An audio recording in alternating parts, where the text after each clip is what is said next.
जैन बोर्डिंगच्या जागेवरून गेल्या अनेक दिवसांपासून पुण्यातलं राजकारण तापलेलं पाहायला मिळतंय, समाजकारण तापलेलं पाहायला मिळतंय। या सगळ्यानंतरच खरं तर या प्रकरणामधले आरोप ज्यांच्यावर होते ते केंद्रीय राज्यमंत्री मुरलीधर मोहोळ स्वतः या ठिकाणी आले, इथल्या आंदोलकांची भेट घेतली, जैन मुनींची भेट घेतली आणि या सगळ्या भेटीच्या नंतर त्यांच्यामध्ये नेमकी काय चर्चा झाली याच्यावर आपण बोलणार आहोत। माझ्याबरोबर इथले सगळे आंदोलक आहेत, याचिकाकर्ते योगेश पांडे स्वतः आहेत माझ्याबरोबर। सर, काय सांगाल, तुम्ही स्वतः सुद्धा इथे होतात आणि मुरली अण्णा आलेले होते, बोलणं झालेलं आहे, नेमकं काय त्यांनी तुम्हाला आश्वासन दिलं? अण्णा आले तर मी इथं नव्हतो, मी यायचं टाळलं। याचं कारण आहे, माझं 2-3 दिवसापासून अण्णांशी पण बोलणं झालं, बाकीच्या लोकांशी बोलणं सुरू होतं। मग आमची एकच अपेक्षा होती की त्यांनी इथे येऊन एक घोषणा करावी का मी पण तुमच्या सोबत आहे, हा व्यवहार रद्द झाला पाहिजे। किती लोकांनी त्यांना प्रश्न विचारले, मी टीव्हीवर बघत होतो, ते एकदाही बोलायला तयार नाही की हा व्यवहार रद्द झाला पाहिजे। त्यामुळं आता माझं अंतर्मन म्हणतंय की नक्कीच यामध्ये अण्णांचा कुठेतरी काहीतरी रोल नक्कीच आहे, कारण ते बोलायला तयार नाही। मला हे समजत नाही की अण्णा बोलायला का तयार नाहीये।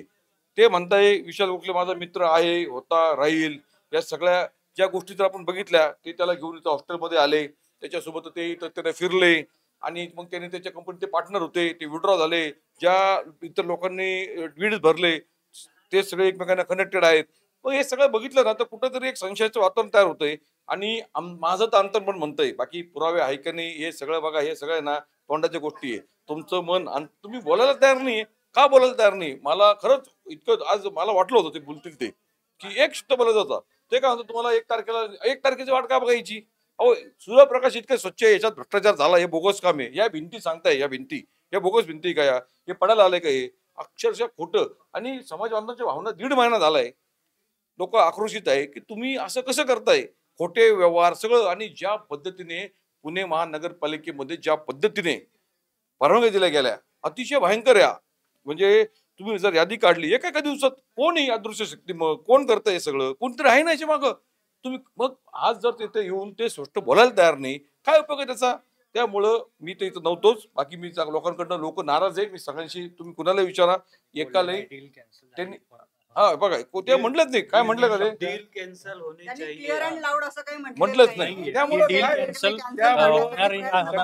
एकच मत आहे, कुणाचं घ्या, लोक बोलतील नाही बोलतील, मी सगळ्यांचं मत मांडतो। सगळ्यांचं एकच मत आहे की कुठंतरी काहीतरी यांचा कुठंतरी काहीतरी धागा दिसतो याच्यामध्ये। 15,000 से ज्यादा मेल उनके पास गए, बहुत दिनों से आंदोलन के पहले भी सारी चीजें गई। अगर सच्चाई रहती थी, 1.5 महीने से पूरा आंदोलन चल रहा है, तो पहले ही आके, और हमारे क्योंकि सांसद महोदय है, और ये पूना का मसला नहीं, ये पूरे भारत में आंदोलन बहुत जोर पकड़ रहा है। 5 करोड़ से ज्यादा जैन लोग हैं और सब लोगों में बहुत ज्यादा विरोध है। अंतर्राष्ट्रीय लेवल पे गया है। 27 तारीख को सारे लेवल पे पूरे भारत में आंदोलन है, और 28 तारीख को हियरिंग है, और 29 को पूरे भारत, पूरे विश्व के सारे भी जैन लोग जितने भी है, लगभग सारे लोग अनशन पे बैठ रहे, छोटे छोटे बच्चे अनशन पे बैठ रहे। तो इतना बड़ा विरोध आंदोलन हो रहा है, तो मेरी यही अभी भी मतलब कि भाई हमको ये विनती है कि डील को कैंसिल एक दिन में कर सकते हैं। जब क्या है, दिक्कत क्या है? सगळ्यांना सबको पता आहे, सगळ्यांना माहिती आहे की हा व्यवहार बोगस आहे, सगळ्यांना माहिती आहे, एकदम बोगस व्यवहार आहे। म्हणजे याच्यामध्ये 1% सुद्धा कुठं स्कोप नाही त्यांना, सगळा फर्जी व्यवहार आहे। तुम्ही इतके त्यांच्यावरती आरोप करत असताना मगाशी जेव्हा त्यांनी इथेच बाईट दिला तेव्हा सुद्धा ते असं म्हटले की इथले जैन बांधवांचं मी आभार मानतो, कारण त्यांनी माझं नाव कधीच घेतलं नाही। हे कोण आहे मग इथं सगळे? हे कोण आहे सगळे? हेच लोक इथं होते, त्यांच्या जाताना सगळ्यांनी प्रश्न विचारला। बघा, हे आमचं एक माहिती का, आमची शालीनता आहे। आमच्याकडे जर कोणी पाहुणा आला तर त्यांना एक सुद्धा मंदिरात रिस्पेक्टफुल त्यांना सांगितलं जाताना, जेव्हा त्यांना लोकांनी प्रश्न विचारला की तुम्ही आम्हाला आश्वासन का देत नाहीये, तुम्ही बघा, त्यांना मंदिरात त्यांना कोणी काही बोललं नाही। मी सगळं लाईव्ह टीव्हीवर बघत होतो, आणि जाताना त्यांना होतं इथं लोक विचारायला लागले प्रश्न, त्यांना उत्तर दिलं नाही। महिला पण होत्या, या सगळ्यांनी त्याला विचारलं त्यांना, अहो तुम्ही आम्हाला उत्तर द्या ना याचं, तुम्ही एक आश्वासन द्या फक्त, की एक शब्द फक्त, 4 अक्षर, काही ही डील रद्द झाली पाहिजे, एवढाच शब्द त्याच्यामध्ये। आणि मी सांगतो तुम्हाला, कोणी किती येऊ दे, हा व्यवहार त्यांना रद्द करावा लागेल। मग आता तुम्ही खिलाडी वृत्तीने स्वीकारा की हा भ्रष्ट व्यवहार आहे, रद्द करून टाका। त्यासाठी संघर्ष का करायचा आम्ही? म्हणजे आम्ही रस्त्यावर यायचं, उपोषण करायची, आमच्या आचारसंहितेने आम्हाला उपोषण करायचे लोकांनी। हे लोक आज महिना झालाय, सगळे लोक असे बसलेले, लोक रोज आकृत आहे, आणि आमचे ट्रस्टी हे लबाड निघाले, हे आमच्याच लोकांनी लबाडी केली सगळी. त्याच्यात काही दुसरा दोष देण्यात काही, पण तुम्ही सांगा ना मोठ्या मनाने की हा सगळा आम्हाला फसून झालेला व्यवहार आहे. जरी त्याच्यात अन्न आहे की नाही आहे हे त्यांना त्यांचं माहिती आहे सगळ्या गोष्टी. मात्र आमचं अंतर्मन जे म्हणतंय, कारण ज्या गोष्टी आपण जर बघितल्या मागच्या महायुतीला ते त्याला इथं घेऊन आले विशाल गोखलेंना. त्यानंतर मग त्यांनी जे त्याच्या कंपनीत ते भागीदार होते. मग त्यानंतर त्याच्या सगळं आपण जर साखळ्या जोडायला गेलो तर निश्चित त्याच्यात दिसतं सगळ्या गोष्टी. कोणी किती काय म्हणवते ते त्यांना स्वतःला सुद्धा माहिती आहे ते आहे का नाही याच्यामध्ये काय गोष्टी ते कुठं व्हायला काय बोलू सगळं. मात्र त्यांनी जर आश्वासन दिलं नाही एका शब्दामध्ये तर 100% संशयाची सूज त्यांच्याकडे वळती. पण आज जेव्हा अण्णा या ठिकाणी आले होते, नेमकं त्यांनी आल्यानंतर काय काय केलं, म्हणजे घटनाक्रम काय होता, ते जेव्हा आतमध्ये गेले त्या तिथून पुढे नेमकं काय काय घडलं? ते आले आणि गुरुजींकडे गेले, आशीर्वाद घेतला आणि ते नंतर त्यांनी ते चालू केलं की बाबा माझं हे नाहीये, हात नाही असं तसं वगैरे बोलायला चालू झाले. जेव्हा बाहेर आले तेव्हा ते महिलांनी बोलले की बाबा यात तुमचा आहे हात, म्हणून महिलांनी हे केलं, केलं की बाबा तुमचा हात आहे म्हणून. पर गुरुदेव गुप्तिनंदी जी महाराज आचार्य ने ये भी कहा कि अगर ये 1 तारीख के पहले पहले नहीं होता है, उनके तरफ से कोई आश्वासन और कंफर्मेशन नहीं आता है सेल डीड कैंसिल होने का, तो वो अन्न जल का त्याग करेंगे। ये तो उन्होंने 17 तारीख को ही बोल दिया था, पर उन्होंने अन्ना के सामने जब ये बात बोली तो अन्ना ने भी ये बात पे आश्वासन दिया है कि 1 तारीख तक के वेट करना नहीं पड़ेगा और वो कुछ ना कुछ इसका ऐसा ऑप्शन निकालेंगे जिससे हमारे प्रॉब्लम सॉल्व हो जाए। पर जैसे ये अभी बता रहे हैं कि उन्होंने ये वर्ड अभी तक बोला नहीं है कि कैंसिल करना है सेल डीड, इसीलिए अभी तक हम इस कंफर्मेशन में नहीं है कि अन्ना हमारे साथ है या नहीं है। हमारी ये लड़ाई कोई भी पॉलिटिकल पार्टी के साथ नहीं है। आप देखिए इतने टाइम तक 1.5 महीना हो गया है और आपको ये भी बता दूं कि 29 तारीख को महाराज गुरुदेव जी के पहले ही हमारा समाज उपोषण करने वाला है।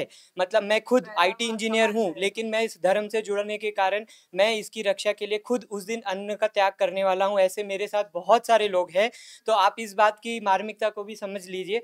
1 तारीख को अगर इससे पहले पहले नहीं हुआ तो हमारा जैन पूरा समाज पूरे भारतवर्ष में उपोषण पे अगर उतर गया तो आप इसका अंजाम लगा सकते हैं कि कहाँ तक पहुँच सकता है। माझं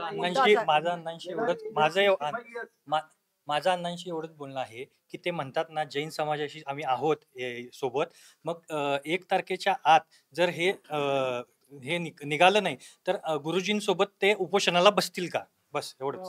मुद्दा असा आहे की ह्या घटनांची जी काय आता आमचे वकील आणि आमच्या कोर्टाच्या ज्या आम्ही लिटिगेशन पिटिशन मध्ये जे काय म्हटलंय ते सगळे जर डॉट जोडले आणि त्याची जर एकूण घटनाक्रम बघितला आणि क्रोनॉलॉजी बघितले तर त्यातनं त्यांनी तटस्थपणे त्याचा अर्थ काढावा.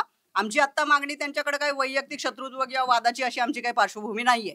ते आमच्या ह्या मतदारसंघाचं प्रतिनिधित्व करतात, एक लोकप्रतिनिधी आहेत, राज्यात आणि केंद्रात त्यांची सत्ता आहे. त्यामुळे आमची त्यांच्याकडनं इच्छा आहे आलं की लक्षात की त्यांनी यात लक्ष घालावं. त्यांच्या मतदारसंघामध्ये जर काही घटना घडत असतील आणि त्यांच्यावर जर संशयाची बोट आणि सुई लागत असेल तर त्यांनी स्वतःहून ह्यामध्ये तटस्थपणे लक्ष घालावं. आणि हा जो जैन समाजाचा प्रश्न आहे, आता खरं तर हा फक्त जैन समाजाचा प्रश्न नाहीये किंवा एका हॉस्टेलचा किंवा एका बिल्डिंगचा प्रश्न नाहीये. हा प्रश्न आहे विद्यार्थ्यांच्या भवितव्याचा. आणि अशा प्रकारची अनेक ज्या ट्रस्टींमध्ये ज्या काही कारभार होत असतील, अनेक हॉस्टेल्स जे असतील त्याच्यावर त्याची परकशन्स आणि त्याचे इम्पॅक्ट्स होणार आहेत. त्यामुळे हा लँडमार्क डिसिजन होणार आहे, तो प्रतिबंधित व्हावा. आधीच्या घटनांची पुनरावृत्ती होऊ नये की ज्याची एक झळ जैन समाजाने 13-15 वर्षापूर्वी सहन केलेली आहे त्याची पुनरावृत्ती होऊ नये अशी आमची अपेक्षा आहे.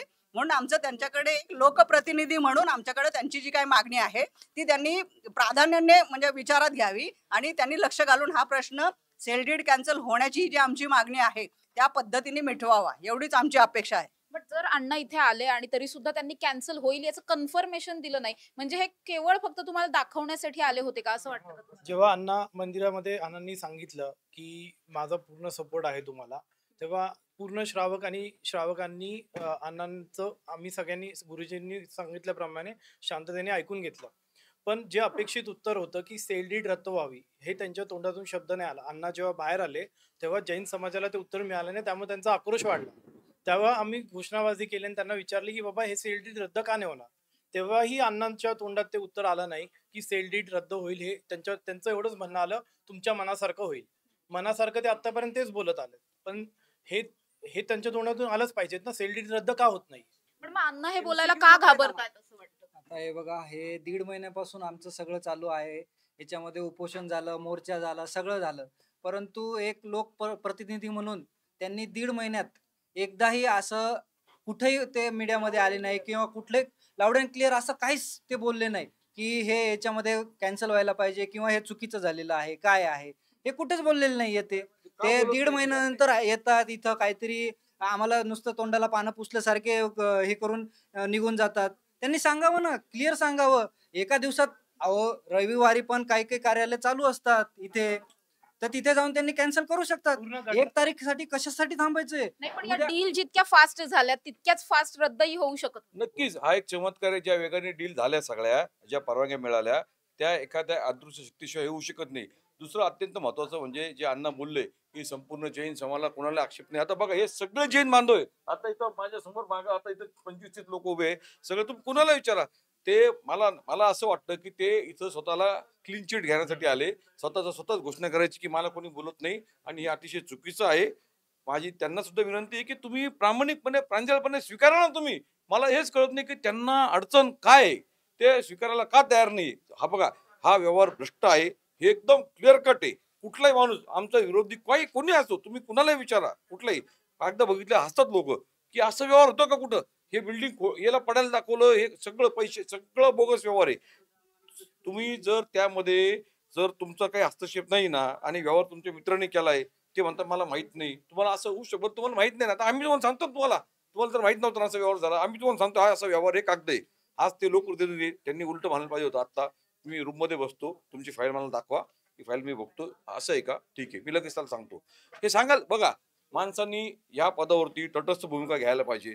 तुम्ही मित्राची बाजू घेऊ नका, ट्रस्टीची बाजू घेऊ नका. तुमच्या समोर जे तथ्य आहे, इतके लोक बोलताय, खोटं बोलताय का? हे सगळे लोक जे बोलताय एवढं सगळं, त्यामुळं त्यामुळं सगळा संशयाचं त्यांच्याकडे नक्कीच बोट जातं. आणि माझं स्वतःचं अंतर्मन म्हणतंय की यामध्ये अण्णांचा कुठे काहीतरी आज धागेदोर आहे. और एक और बात, जैसे अन्ना ने बोला था कि किसी भी जैन बांधव ने मेरे पे इल्जाम नहीं लगाया, तो गुरुजी का ये आदेश था कि 1 तारीख तक का हम सबको समय दे रहे हैं. जिनको भी अगर मन से भी लग रहा है कि गलत किया है, तो हमको नाम किसी का भी नहीं लेना है. अगर किसी को भी लगता है मन 1 तारीख तक उनके पास समय, गलती मान लो, तो आपको कोई दिक्कत भी नहीं रहेगी. समाज आपका सम्मान करेगा. आप पूना का अभिमान है मोहल जी, क्योंकि यहाँ के मंत्री बने केंद्र सरकार में, तो हर कोई चाहता है कि अपने एरिया का आदमी बड़ा हो. पर साथ में उनकी ये भी रिक्वायरमेंट रहती है कि जब भी वहाँ का समाज दिक्कत में हो तो आपका सहयोग भी मिले. और ये बात बोलना कि किसी भी इतनी बड़ी रैली निकली किसी ने नहीं बोला, उसका रीजन एक ही था, आचार्य श्री का आदेश था कि किसी के भी खिलाफ नहीं बोलना है. जो भी गलती करेगा मन से समझ जाएगा. वो हमारा पॉलिसी डिसीजन हाँ. था कि किसी के खिलाफ हम नहीं बोल negative, रहे. नकारात्मक नहीं बोलेंगे. हम सबके तो साथ उस मोर्चा की रणनीति का वो एक भाग था. परंतु समाजामध्ये हा रोष नक्कीच आहे की याच्यामध्ये कुठली तरी अदृश्य शक्ती आहे. आता ती कुठली आहे ते समोर येईलच कधी ना कधी. तर त्याच्यामुळे आता प्रत्येकाने याच्यातून आपला आपला अर्थ काढावा की कोण आहे अदृश्य शक्ती. पण तुम्हाला असं वाटतं का की मुळातच जैन कम्युनिटी ही मायनॉरिटी कम्युनिटी आहे महाराष्ट्रामध्ये, त्यामुळे हे सगळं केलं जाते? कदाचित हे सगळं जर मेजॉरिटी कम्युनिटी बरोबर घडलं असतं तर कदाचित लवकर याचे डिसिजन झाले असते. 100% जैन कम्युनिटी ही शांतमय अहिंसामय काम करते. त्यामुळे त्यांनी असं समजलं की आपल्याकडे ताकद नाही, जैन समाज काही करू शकत नाही आणि त्यांना दाबवून आपण काही गोष्टी करू शकतो. कदाचित हा हेतू असा, पण त्यांना हे माहित नाही जैन अहिंसामय काम करते, त्यागाने काम करते आणि संयमाने काम करते. आमचा जो सिद्धांत आहे जैन धर्माचा तो खूप सॉलिड आहे आणि स्ट्रॉंग आहे. त्यामुळे भले कोणी किती मोठा असू दे, जर त्यांना प्रूव्ह करायचं आहे की ते त्यात नाहीये तर त्यांनी त्यांच्या मित्राला बोलवावं, सेल उद्या कॅन्सल करावी आणि रद्द करले जो आहे तो आमच्या आचार्यश्रींकडे जमा करावा. आम्ही त्यांचं सगळ्यांना वतीने सांगतो, आम्ही सगळं कौतुक करू, सत्कार पण करू. आज अण्णा मागच्या वर्षी एप्रिल 2024 साली त्यांच्या मित्रांना इथं जैन बोर्डिंगच्या व्हिजिटला घेऊन आले होते. तसं आजही अण्णा बोलू शकले असते त्यांना, कारण त्यांच्याकडून ते उत्तर आपलं अपेक्षित होतं. आणि 2024 साली फक्त तेच बिल्डर भेटले का त्यांना इथं घेऊन यायला? बाकी बिल्डर नव्हते का त्यांचे मित्र? त्यांचे बाकी ठिकाणी पण पार्टनरशिप आहे ना. हे समाज माध्यमांनी प्रश्न उपस्थित करावेत त्यांना. आणि एप्रिल 2024 जेव्हा तिथं ट्रस्टींनी अजून चॅरिटी कमिशनरला ऍप्लिकेशनही दिलं नव्हतं हे जागा विकण्याचं, त्याच्या आधीच हे लोक आले. त्याच्यानंतर ते ऍप्लिकेशन होतं. त्याच्यानंतर तुम्ही मला सांगा, 3,000 कोटीचं जिथं प्रोजेक्ट आहे, भारतातला एकतरी बिल्डर गप्प बसेल का? 3च कसे काय तुमच्याकडे कोटेशन येतात हे तुम्ही उपस्थित करा ना. आणि ते पण फक्त कोथरूड मधल्या बिल्डरचेच काय येतात? बाकी पुण्यातले एवढे बिल्डर आहेत, आमच्या जैन समाजाचे पण बरेच बिल्डर आहेत, त्या लोकांची कोटेशन का नाही आले बरं? त्यात दोघं जे आले ते बेडेकर आले, ज्याच्यामध्ये अण्णा पार्टनर आहेत, आणि दुसरे गोखले आहेत जे मित्र आहेत.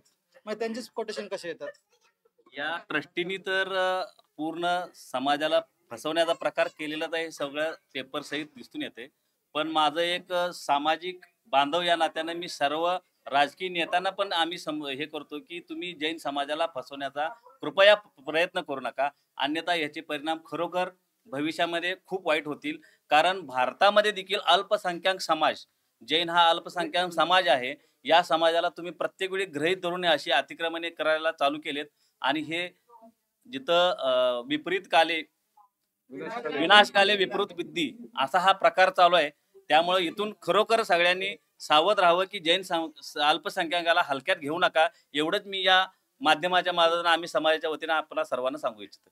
सर, एक शेवटचा प्रश्न आहे. आता जर 1 तारखेपर्यंत ही सगळी डील जर रद्द झाली नाही तर तुमची पुढची भूमिका कशी असेल? आमची भूमिका बघा, आम्ही टप्प्याटप्प्याने आंदोलन पुढे घेऊन चाललोय. सुरुवातीला 150-200 लोकांपासून 20,000चा मोर्चा आला. आमच्या जे आचार्यश्रींनी आमरण उपोषणाचं त्यांनी सांगितलंय, इशारा दिलाय, त्यानंतर तेवढे एकच नाही, अनेक ठिकाणी जे आमचे साधू संत ते उपोषणाला बसतील. याचा परिणाम अतिशय हे होऊ शकतो, कारण लोकांमध्ये आक्रोश येईल. आणि आमच्या पुढच्या सुद्धा रणनीती आमच्या आहे. आम्ही पुण्यामध्ये 20,000चा मोर्चा काढला, आम्ही मुंबईला जाऊन बसू, आम्ही धर्मदाय आयुक्तांच्या कार्यालयासमोर बसू, आम्ही इतर ठिकाणी जाऊन बसू. मात्र हा व्यवहार सरकारला मध्यस्थी करून रद्द करावाच लागणार आहे, कारण यामध्ये फ्रॉड आहे. यामध्ये मला हेच कळत नाही की इतकं त्यामध्ये ज्यावेळेस सुनावणी होईल ना, त्यावेळेस माझा असा आत्मविश्वास आहे की पहिला 10 मिनिटात हा व्यवहार रद्द झाला पाहिजे. कारण हा पूर्णपणे हा व्यवहार बोगस आहे. कागद ओरडून ओरडून सांगताय कागद. आणि या दिवशी मी काल सुद्धा जे पुण्याचे जे मनपा आयुक्त आहेत त्यांच्याशी जे बोललो, त्यांनी सुद्धा मान्य केलं. त्यांनी पहिलं तर आम्हाला फाईल दाखवत नव्हते, तिथं फाईल बघायला आम्हाला 3 आठवडे झाले, आम्हाला देत नव्हते. आयुक्त महोदयाने सांगितलं की तुम्हाला फाईल ताबडतोब मिळेल बघायला. आणि त्यातले जे तुम्ही सगळं जर बघितलं, आता बघा ना, कालचं अख्खं मंदिर गायब केलं. म्हणजे मंदिर एवढा मोठा विनोद झाला देशातला. बरं, काल ते ट्रस्टी काय म्हटलं, एक जण आलं ते, आम्ही कुठं म्हणतो मंदिर नाही, मग आम्ही तरी कुठं म्हणतो मंदिर नाही, आम्ही म्हणतो मंदिर आहे, ते पण म्हणतो मंदिर आहे, मग मंदिर गायब का काय केलं तुम्ही? तर ते त्याचं उत्तर ते म्हणे, ते काय म्हणतं माहिती का, नजर चुकून राहिलं. अरे नजर चुकीने मंदिर राहतं तुमचं.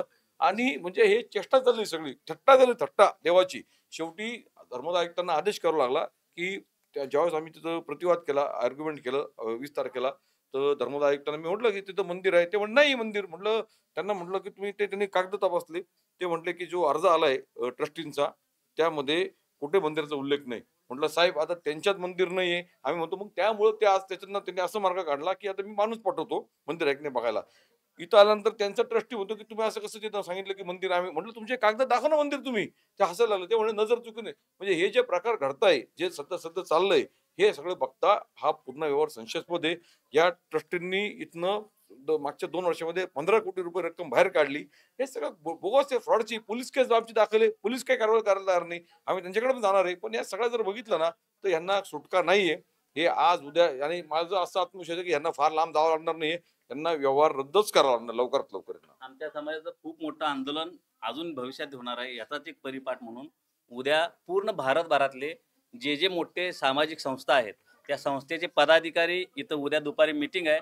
आणि पूर्ण भारतभरामध्ये याची पुढची दिशा ठरवण्यासाठी आणि पूर्णपणे ताकदीनं लढण्यासाठी, सर्वांच्या समर्थनासाठी उद्या इथं आमची मीटिंग आहे. आणि हा विषय केवळ जैन समाजापुरता नाहीये, हा जैन अजैन अल्पसंख्याक, कारण याच्यामध्ये तुम्ही फार महत्वाचा इथं जे चाललं नाही केस, ही इतकी महत्वाची केस आहे की जे धर्मदाय आयुक्तांच्या ज्या रजिस्टर्ड संस्था असतात, पब्लिक ट्रस्ट म्हणजे सार्वजनिक न्यास, उद्या जर त्यांच्या विश्वासांना अशा प्रकारे जागा विकायला मोकळं रान, तर देशामध्ये हाहाकार मासेल.